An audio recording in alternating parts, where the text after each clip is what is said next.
Hi, my name is Jeanette and today I'm going to give you a guide for how to apply for a physics PhD. First off, I'm going to assume if you're already watching this, you've already decided this is the right choice for you. There are many reasons why you should or shouldn't do a PhD. Also, I will focus on applying to US PhD programs. So I'll break this video into sections. First, I'll give you an overview of my whole applications, such as my GPA, my grades, my references, my research output.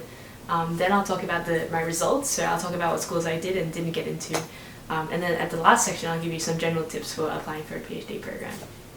So looking at other applications helped me a lot because I was the only person that I knew of applying to the US for a physics PhD.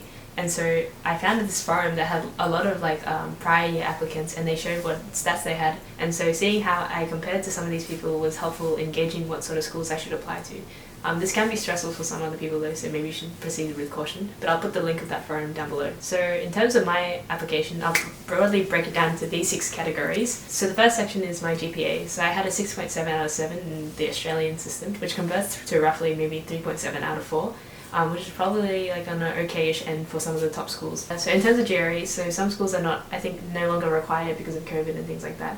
But when I was applying for it, these were my results. So for my general GRE, I got 80%, which is okay, which I think is decent. It's not the top, but also good enough, and it also doesn't matter as much, I think.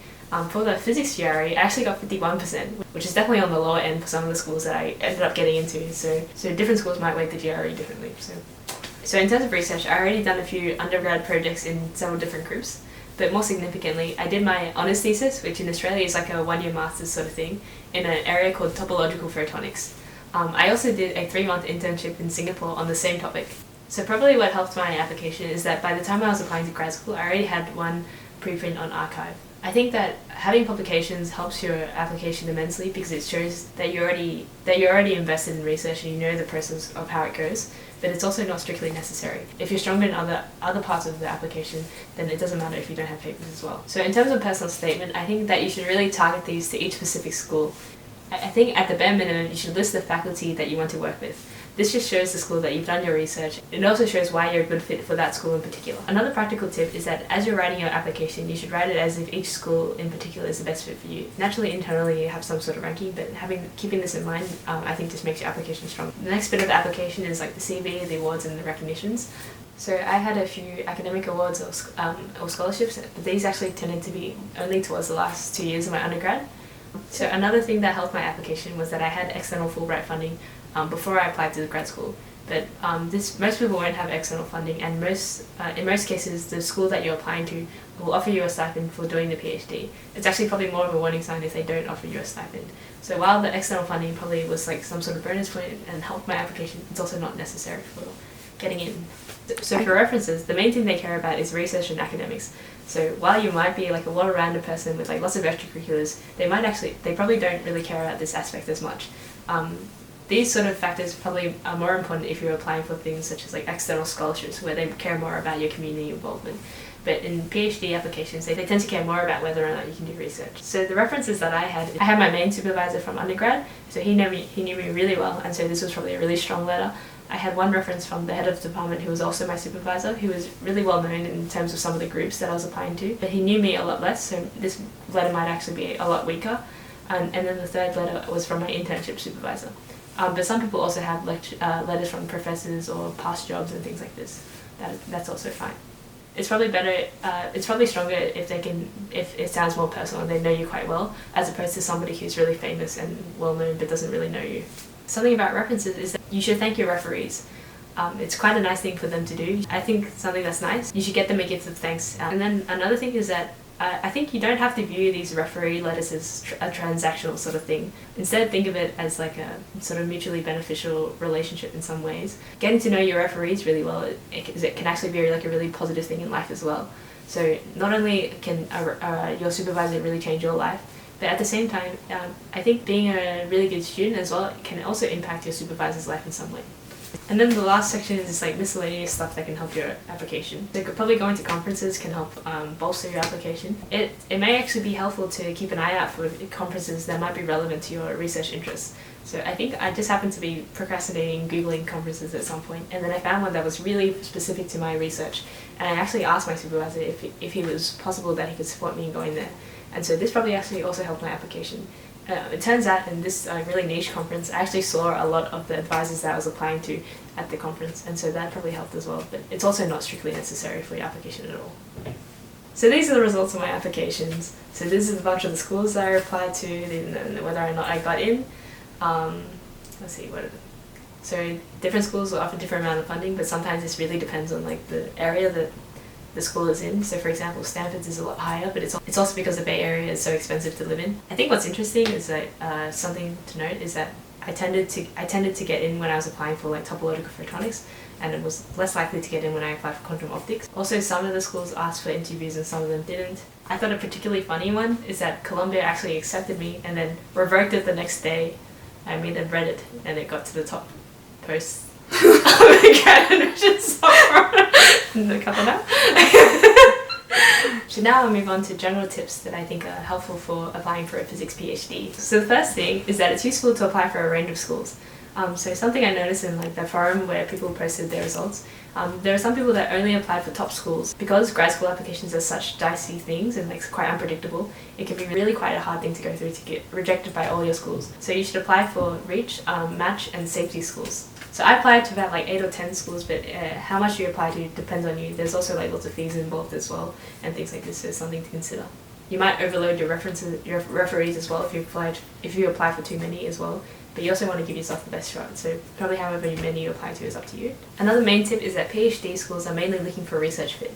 So they're looking for people who are basically ready to start in their research lab from day one. So this is the angle that you should be going for when you're writing your application. They tend to not care whether you're like a particularly nice person or... Actually, in some cases it might matter. They tend to care less about your extracurriculars and more whether it looks like you're ready to start research. So a tip for applying for external funding or external scholarships is that you should look for their particular mission statement. I think I got this tip from another video actually, but it helped a lot. But for example, the main mission of Fulbright is to increase the ambassadorship between Australia and America.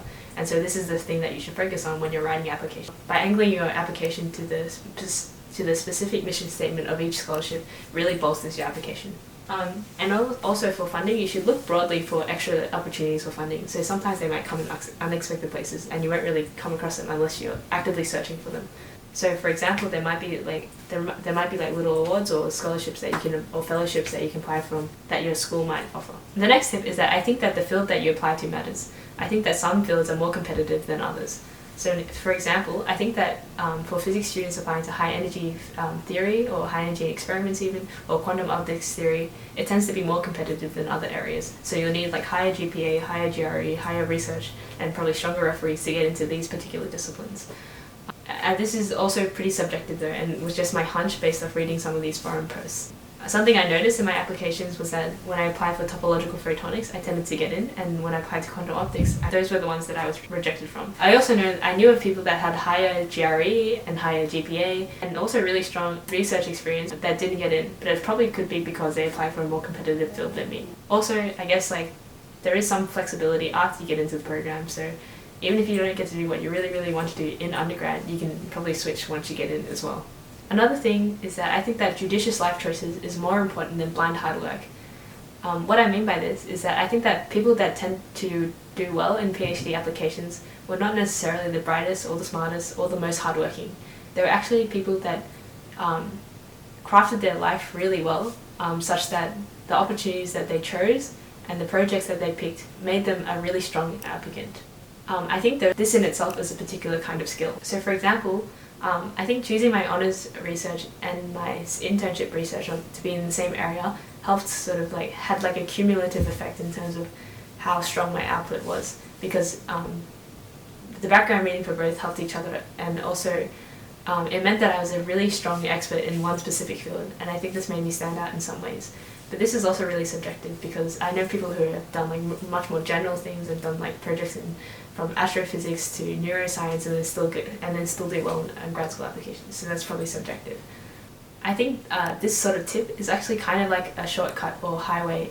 It's almost like a shortcut or hack in life, because you can be really bright and really clever, But if you spend a lot of time working on a really, really difficult, intractable problem that might be really, really competitive, the opportunities in real life will just be different, regardless of the fact that you might actually be brighter than some of your peers. And then the last point, which is much more practical, is that emailing faculty. So I think this depends on which discipline you're applying to. It might be different in other fields other than physics. But I think it was really useful to contact the faculty of each of the schools that I was applying to, maybe 1 or 2 months before the applications. I think this is useful because when you write it in your statement of purpose, I think it adds a lot of strength to your application. And another really practical reason why emailing faculty is useful is that you don't want to apply for a group that's not accepting students in that year. So I think the best way to contact faculty is to actually make it really short and make it a yes or no question. And I think I'll give an example on the screen. But the best way is to ask maybe a yes or no question about whether or not they're accepting students the next year. And this is just because academics are really busy, and so if you make the letter really long, they're actually less likely to reply. I found that after I sent these emails, there were some that replied asking to interview me, and there were some that didn't. But actually, this doesn't really matter. It depends on the school. In some schools, the faculty have no influence in terms of the applications. Also, it's really normal for academics to not reply at all. But maybe this is also a bit of an indication about whether you want to join this group or not. So after you've submitted your application, there is 2 tips that I wanted to give. First thing is that you should be careful of your brain real estate after you submitted. And what I mean by this is don't let grad school applications consume you too much. I think it's really easy not to, because your whole life is in limbo and it's a long waiting period.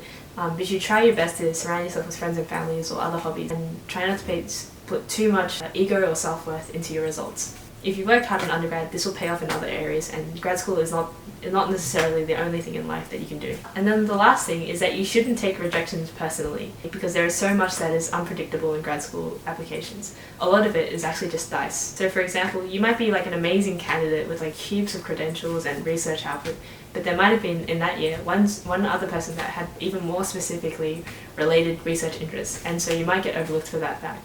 Or it might be that the school that you're applying to had a larger than normal intake last year, and so they just happened to be taking less students this year.